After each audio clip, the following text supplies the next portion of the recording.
Brotherhood, mutual rights, and financial dealings in the light of the Ahlul Bayt. In the teachings of the Ahlul Bayt, peace be upon them, brotherhood is not merely a blood relationship.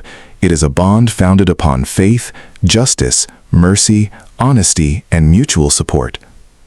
The Holy Quran declares that believers are brothers and commands them to reconcile and maintain harmony among themselves. Imam Ja'far al-Sadiq alayhi salam taught that a Muslim is the brother of another Muslim. He does not oppress him, deceive him, betray him, backbite him, abandon him, or deprive him of his rights.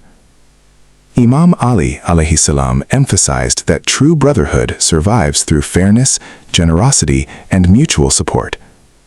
He taught that helping one's brother financially, standing by him in hardship, and dealing with him honestly are among the greatest virtues that preserve love and unity. When brothers engage in financial dealings or business, they should maintain complete transparency, fulfill promises, keep accurate accounts, avoid deception, and never violate each other's trust. Wealth should never become a cause of hatred or division. Instead, it should strengthen family ties through justice and compassion. Imam Ali alayhi salam also warned that one should never neglect a brother's rights simply because of closeness, for neglecting his rights destroys true brotherhood. The teachings of Prophet Muhammad, peace be upon him and his family, and the Imams of the Ahlul Bayt show that genuine brotherhood is demonstrated through sacrifice, forgiveness, honesty, loyalty, and fulfilling one another's rights.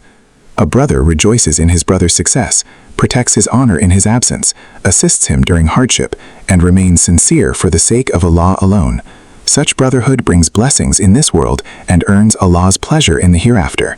May Allah grant us the ability to follow the noble path of Muhammad and the Ahlul Bayt and uphold the sacred rights of our brothers with justice, love, and sincerity. Ameen.